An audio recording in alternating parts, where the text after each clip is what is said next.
अस्सलाम वालेकुम स्टूडेंट्स। आज हमने चैप्टर स्टार्ट करना है, वो है बायोकेमिस्ट्री चैप्टर नंबर 13।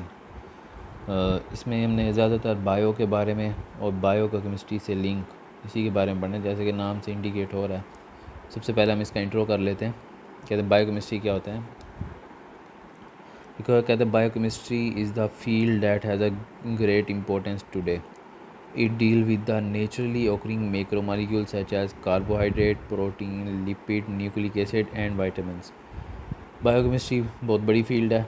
इसके अंदर यानी कि फुल एक अलग ब्रांच है ये हमारे पास, जिसके अंदर मास्टर्स, पीएचडी और एमफिल वगैरह सारी की जाती हैं।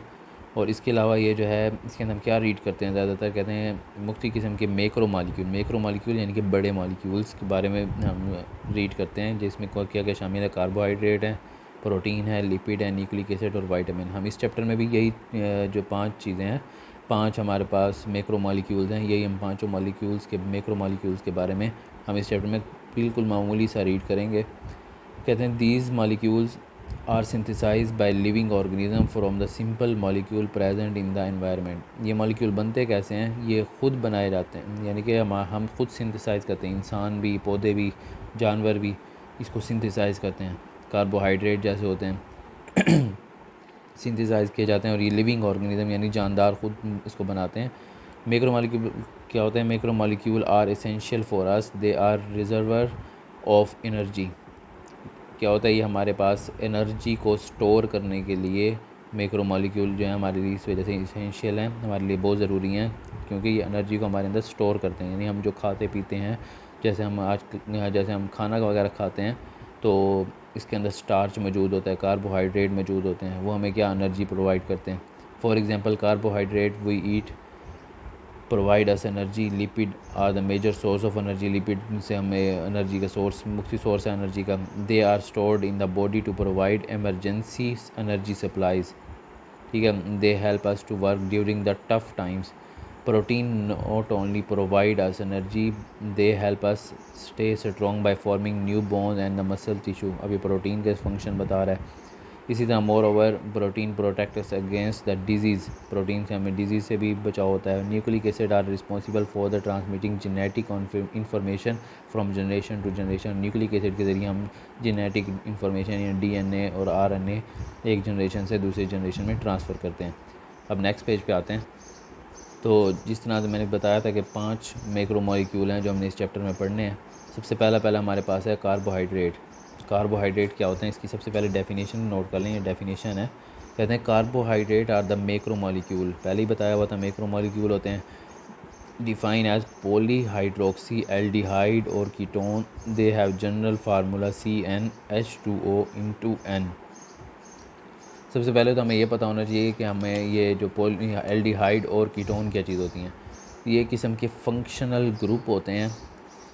ठीक है, ये अभी आपको ज़्यादा डिटेल में नहीं समझ आएगी, लेकिन मैं इसके जनरल आपको सिचुएशन दिखा दूंगा कि हमें एल्डिहाइड किस तरह का होता है और कीटोन किस तरह का होता है। ठीक हो गया। तो ये हमारे पास जनरल होते हैं। एक एल्डिहाइड भी एक ग्रुप है और इस तरह कीटोन भी एक ग्रुप है। वो जब आपस में जुड़ते हैं, उसके अंदर मुख्तलिफ कार्बन आपस में जुड़ते हैं, तो हमारे पास पॉलीहाइड्रोक्सी का मतलब, पॉली का मतलब होता है बहुत सारे, हाइड्रोक्सी का मतलब होता है हाइड्रोक्सल आइन यानी OH ग्रुप। अब मैं इसकी एक थोड़ी सी शक्ल बना के आपको दिखा देता हूँ कि पॉलीहाइड्रोक्सी का क्या मतलब है, एल्डिहाइड का क्या मतलब है और कीटोन का क्या मतलब है। जी हाँ, कार्बोहाइड्रेट्स हैं। कार्बोहाइड्रेट के अंदर हमने उन्हें पढ़ा था पॉलीहाइड्रोक्सी। सबसे पहले तो पॉलीहाइड्रोक्सी, हाइड्रोक्सी का मतलब होता है OH ग्रुप। पॉलीहाइड्रोक्सी का मतलब होता है बहुत सारे OH ग्रुप यानी हाइड्रोक्सल ग्रुप जो हैं वो आपस में जुड़े हुए हैं। अब एक बात उन्होंने की थी एल्डिहाइड, ये तो हो गया पॉलीहाइड्रोक्सी। इसके बाद हो जाते हैं एल्डिहाइड। एल्डिहाइड का एक जनरल फार्मूला लिख देता हूँ आपके सामने, RC+OH। आर का मतलब होता है यहाँ पे हमारे पास कार्बन की चेन, यानी कि एक, मुझे नहीं पता एक कार्बन है, 2 carbon, 3 carbon, 4 carbon, 5 carbon, 10 carbon, 1000 carbon, जितने भी आ सकते हैं। यानी कि आर की जगह पे मैं हम कार्बन की तादाद बढ़ा सकते हैं, कहीं ना कहीं जाके एंड हो जाएगी, लेकिन ये आर की तादाद हमारे पास मतलब होता है कि कार्बन की चेन है। और ये कार्बन की चेन सिर्फ इस साइड पे लग सकती है। इस साइड पे हमेशा हाइड्रोजन होगा, ऊपर डबल बॉन्ड O होगा। इस साइड पे यानी कि carbon carbon carbon carbon carbon इस तरह से जुड़ सकते हैं। ठीक हो गया। एक और बात की थी उन्होंने कीटोन्स की। कीटोन्स का जनरल फार्मूला होता है R C double bond O R dash कर देते हैं। इसमें क्या होता है, इस साइड से भी कार्बन चेन जा सकती है, इस साइड से भी कार्बन चेन जा सकती है। एल्डिहाइड में क्या होता है, सिर्फ इसी साइड से कार्बन चेन जाती है। पॉलीहाइड्रोक्सी में क्या होता है, सिर्फ इसी साइड से कार्बन चेन जाती है, इस आखिरी हिस्से पे OH लगा होता है। एल्डिहाइड में इस साइड पे कार्बन चेन जाती है, आखिरी हिस्से पे C डबल बॉन्ड OH लगा होता है। कीटोन में क्या होता है, इस साइड पे भी कार्बन चेन जा सकती है, उस साइड पे भी कार्बन चेन जा सकती है, दरमियान में C डबल बॉन्ड O लगा होता है। इसको कहते हैं पॉलीहाइड्रोक्सी, एल्डिहाइड और कीटोन, यानी कि इन तीनों में से ये तीनों चीज़ें आपस में जुड़ती हैं तो हमारे पास कार्बोहाइड्रेट्स बनते हैं। यही इसकी डेफिनेशन में शामिल था। और इसके जो हमारे पास जो जनरल फार्मूला था, जनरल फार्मूला बताया था वो था CnH2n CnH2O इंटू n। ठीक है, ये हमारे पास इसका जनरल फार्मूला था CnH2O इंटू n। n का मतलब यहाँ पर क्या होगा, n का मतलब है अगर मैं सपोज n इजिकल टू 1 कर देता हूँ तो हमारे पास C की जगह 1 आएगा, n की जगह 1 आएगा और H2O आएगा, यानी ये हमारे पास पहला हो गया। अगर मैं n इजिकल टू 2 करता हूँ C2H2O इंटू 2, यानी कि अब 2 H2O ग्रुप और 2 कार्बन। इस तरह C3 फिर 3 कार्बन के ग्रुप और 3 हमारे पास वाटर ग्रुप, इस तरह से हमारे पास बीच में शामिल होंगे। जी, यहाँ तक तो थी इसकी डेफिनेशन मैंने अच्छी तरह एक्सप्लेन कर दिया। निशान आपने यहीं तक लगाना है, इतनी ज़्यादा एक्सप्लेनेशन जो मैंने बताई है वो लिखनी नहीं है, वो सिर्फ समझाने के लिए थी। आगे जो लिखने की चीज़ है वो आपको निशान वैसे ही लगवाते जाएंगे। इसके बाद है इसकी सिंथेसिस का है, आप इसको ये सिंथेसिस कह सकते हैं या फिर इसको कह सकते हैं प्रोडक्शन। क्वेश्चन आ सकता है उसमें पेपर में, हाँ सिंथेसिस कैसे होती है कार्बोहाइड्रेट की, या प्रोडक्शन कैसे होती है, तो आपने बताने किस तरह से होती है। बहुत ही नॉर्मल सा जनरल सा रिएक्शन है, आपको जानते भी हैं इस रिएक्शन को, कि carbohydrates are synthesise by plant. सबसे पहले तो कार्बोहाइड्रेट जो होते हैं वो हमेशा प्लांट से बनते हैं, एनिमल्स इसको नहीं बना सकते। थ्रू फोटोसिंथेसिस, तो फोटोसिंथेसिस का अमल आपको अच्छी तरह पता है, process from which carbon dioxide and water in the presence of sunlight and green pigment chlorophyll. अब पौधों के अंदर एक पिगमेंट होता है क्लोरोफिल की मौजूदगी में जब उनको पौधों को जब हम पानी देते हैं, कार्बन डाइऑक्साइड तो हवा से ले रहे हैं, जब हम पौधों को पानी देते हैं यानी ज़मीन में उसमें पानी डालते हैं और साथ उन्हें धूप में रख देते हैं, तो पौधों के अंदर मौजूद है क्लोरोफिल। ये आपस में जुड़ते हैं क्लोरोफिल की वजह से और साथ सनशाइन की वजह से आपस में जुड़ते हैं, तो हमारे पास ये कार्बन डाइऑक्साइड और वाटर मिलकर हमारे पास ग्लूकोज बनाते हैं। ग्लूकोज के जनरल फार्मूला आप अच्छी तरह जानते हैं, C6H12O6, आपको पहले भी पता ही है। तो ये हमारे पास क्या करते हैं, ग्लूकोज बनाते हैं और साथ हमारे पास ऑक्सीजन रिलीज़ करते हैं, जो ऑक्सीजन हम कहते हैं कि हम पौधों के करीब रहा करें या दरख्त लगाया करें, क्योंकि हमारे इनसे ऑक्सीजन हासिल होती है, तो ये हमारे पास ऑक्सीजन रिलीज़ करते हैं। तो इसी जनरल फार्मूले में ये जो ग्लूकोज बना है, ये ग्लूकोज एक कार्बोहाइड्रेट है, तो इसी को हम क्या कहते हैं, सिंथेसिस ऑफ कार्बोहाइड्रेट।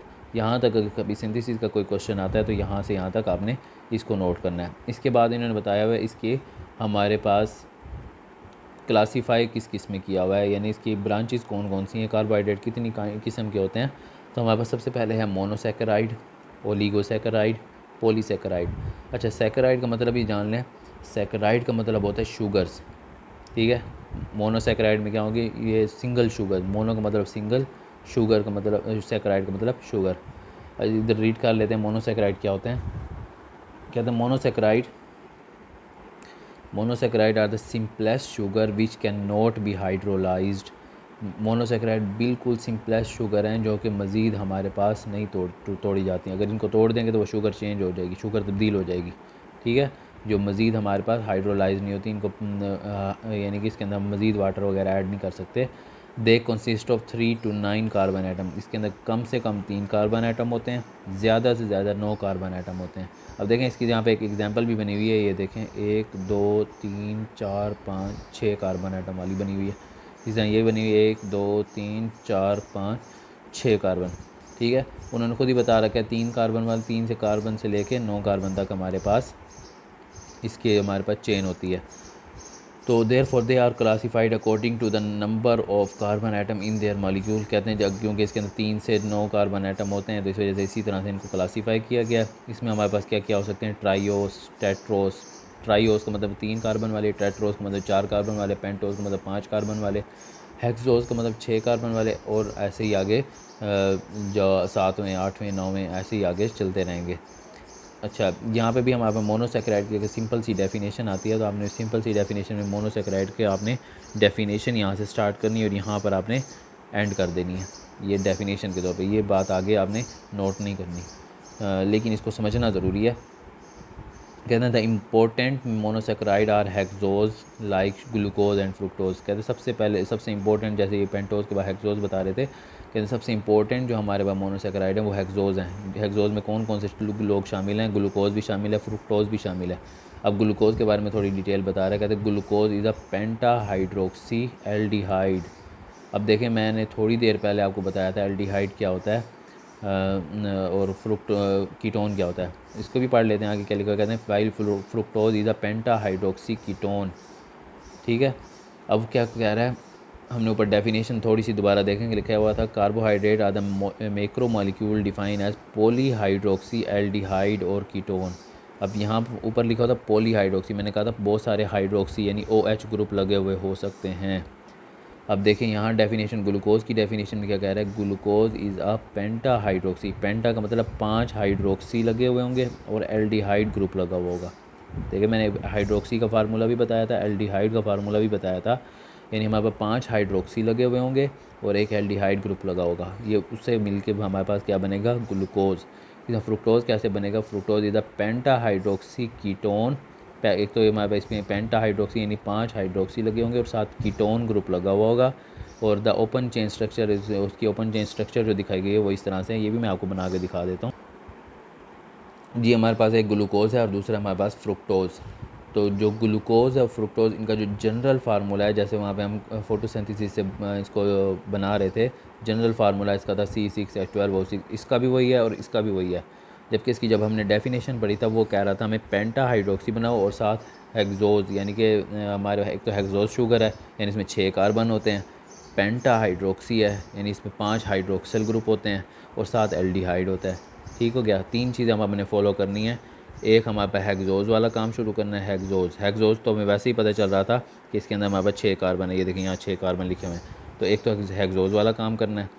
दूसरा हमारे पास पेंटा हाइड्रोक्सी 5 हाइड्रोक्सी ग्रुप लगाने हैं। तीसरी बात, हमने एल्डिहाइड ग्रुप लगाना है, RC double bond OH। R का मैंने कहा था यहाँ पे हमारे पास कार्बन चेन स्टार्ट हो सकती है। तो सबसे पहले मैं एक पहला कार्बन जो उन्होंने लिखा हुआ था, पहला carbon C double bond OH, यानी मैंने सबसे पहले एल्डिहाइड ग्रुप लगा दिया।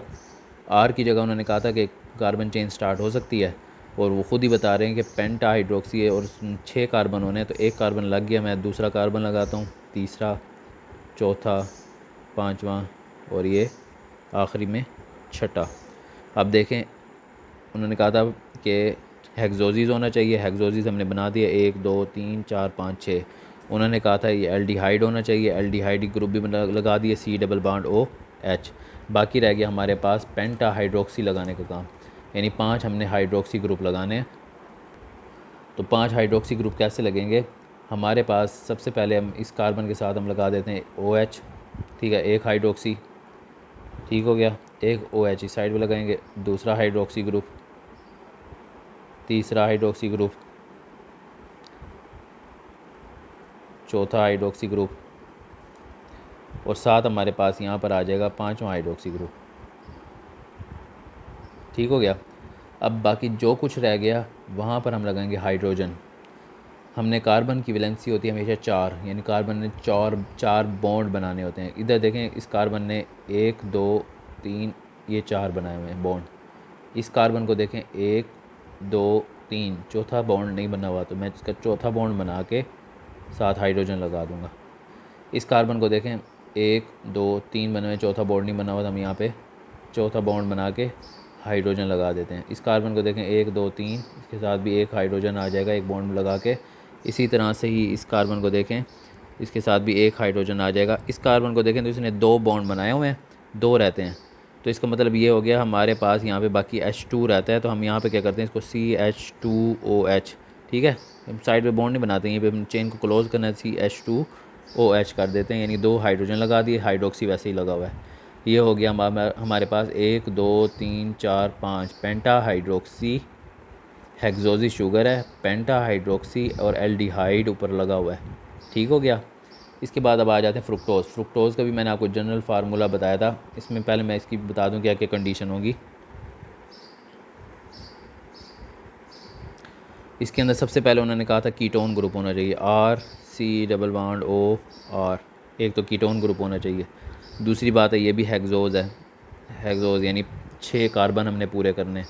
तीसरी बात है ये हमारे पास पेंटा हाइड्रोक्सी है, यानी इसमें भी हाइड्रोक्सी जो है वो 5 होंगे। ठीक हो गया। अब ज़रा इसको देख लें। सबसे पहले मैं इसका कीटोन ग्रुप बनाऊंगा। कीटोन ग्रुप हमारे पास C+O, ऊपर भी R आना है, नीचे भी R आना है। R का मतलब था ऊपर भी लॉन्ग चेन जा सकती है, नीचे भी लॉन्ग चेन जा सकती है, लेकिन मैं ऊपर की तरफ लॉन्ग चेन नहीं ले जाता। मैं ऊपर सिर्फ एक कार्बन लगाता हूँ। ठीक है, कार्बन लगा के साथ, क्योंकि हमने पेंटा हाइड्रोक्सी भी पूरे, चलो पेंटा हाइड्रोक्सी बाद में पूरे करेंगे, ऊपर सिर्फ मैं एक कार्बन लगा रहा हूँ। तो 2 कार्बन हो गए, 6 कार्बन पूरे करते हैं। 3 कार्बन, 4 कार्बन, 5 कार्बन, 6 कार्बन। ठीक हो गया, 6 कार्बन हमने पूरे कर दिए। अब पेंटा हाइड्रोक्सी वाली बात पूरी करते हैं। पेंटा हाइड्रोक्सी जब हम यहाँ पे भी टर्मिनल पे जब हमने बनाए थे तो हमने CH2OH लगाया था। मैं इसकी थोड़ी सी अभी भी जगह छोड़ूंगा, यानी OH पहले लगा देता हूँ, एक हाइड्रोक्सी। ठीक हो गया। इसके बाद दूसरा हाइड्रोक्सी, तीसरा, चौथा, और ये आखिरी हो गया हमारे पास 5वां। पेंटा हाइड्रोक्सी और हेक्सोज़ वाला काम भी कंप्लीट हो गया है, और इसके अलावा कीटोन वाला फार्मूला भी हमने लगा लिया है। सिर्फ हमारे पास अगर कुछ रहता है तो क्या है, सिर्फ हाइड्रोजन की कमी है। अब देखें, इस कार्बन ने 2 बॉन्ड बनाए हुए हैं, 2 हाइड्रोजन इसको बाकी चाहिए 2 बॉन्ड बनाने के लिए, तो हम यहाँ पे CH2OH कर देते हैं। इस कार्बन को देखते हैं 1 2 3 4, 4 पूरे बने हुए हैं, इसकी ज़रूरत नहीं है। इस कार्बन को देखते हैं 1 2 3, एक हाइड्रोजन रहता है, इधर लगा देता हूँ। इस कार्बन को देखें 1 2 3, एक हाइड्रोजन लगाता है रहता है, इस साइड पे लगाऊंगा। 1 2 3, एक हाइड्रोजन इस साइड पे लगाऊंगा। 1 2, फिर वही 2 लगे हैं, बाकी 2 रहते हैं, तो CH2OH। ये हमारे पास हो गया फ्रुक्टोज़ का फार्मूला, ये हो गया हमारे पास ग्लूकोज़ का फार्मूला। अब हमने देखें जनरल फार्मूला पढ़ा था C6H12O6। अब आप इसमें ख़ुद ही काउंट कर सकते हैं, 6 कार्बन होंगे, हाइड्रोजन काउंट करेंगे सारे मिला के, हाइड्रोजन जो होंगे वो 12 होंगे, ऑक्सीजन काउंट करेंगे जितने इसमें ऑक्सीजन है वो 6 होंगे, इसके अंदर भी पूरे होंगे और उसमें भी पूरे मौजूद होंगे। ये हमारे पास है पड़ा ग्लूकोज और फ्रुक्टोज का फार्मूला। बहुत ज़्यादा इंपॉर्टेंट है, अक्सर ये शॉर्ट क्वेश्चन में आता है, बल्कि एक्सरसाइज के शॉर्ट क्वेश्चन में भी शामिल है। जी, ग्लूकोज और फ्रुक्टोज का फार्मूला सीखने के बाद अब हमने जो आखिरी चीज़ है इस क्वेश्चन की, वो है करेक्टरिस्टिक्स। इसमें से शॉर्ट क्वेश्चन भी बहुत सारे बनते हैं, जैसे मोनोसेक्राइड, ओलिगोसेक्राइड, पॉलीसेक्राइड। इसकी डेफिनेशन कभी आ जाती है, कभी ये वाला शॉर्ट क्वेश्चन आ जाता है, कभी आता है कार्बोहाइड्रेट क्या होते हैं, कभी आते हैं इसकी सिंथेसिस कैसे की जाती है, कभी कभार फुल लॉन्ग क्वेश्चन आ जाता है जिसमें मोनोसेक्राइड भी लिखना होता है, ओलिगोसेक्राइड भी लिखना होता है, पॉलीसेक्राइड भी लिखना होता है। ठीक है, अब कभी कभार इसकी सिर्फ करेक्टरिस्टिक्स आती हैं जो कि यहाँ पे लिखी हुई हैं कि मोनोसेक्राइड यानी कि क्या काम करते हैं। कहते हैं मोनोसेक्राइड आर के और किस तरह के होते हैं। Monosaccharide are the white crystalline solid. एक तो एक क्रिस्टल की शक्ल के यानी चमकदार सॉलिड होते हैं, जैसे आपके घरों में ग्लूकोज की पहली बात हो रही है तो चीनी वगैरह को देख लें। They are soluble in water, चीनी सोल्यूबल होती है वाटर के अंदर। एंड हैव स्वीट टेस्ट, मीठी भी होती है। They can not be hydrolysed, ये मज़ीद नहीं तोड़ी जा सकती। They are reducing in nature, therefore these are called reducing sugar. अब देखें, हमने 9th क्लास में पढ़ा था रिड्यूसिंग एजेंट और रिडक्शन क्या होती है, और ये भी हमारे पास क्या है, रिड्यूसिंग इन नेचर। रिड्यूसिंग का मतलब होता है ये अपने हाइड्रोजन दूसरे को दे सकते हैं। रिडक्शन हमने क्या पढ़ा था, एडिशन ऑफ हाइड्रोजन। ठीक है, एडिशन ऑफ हाइड्रोजन।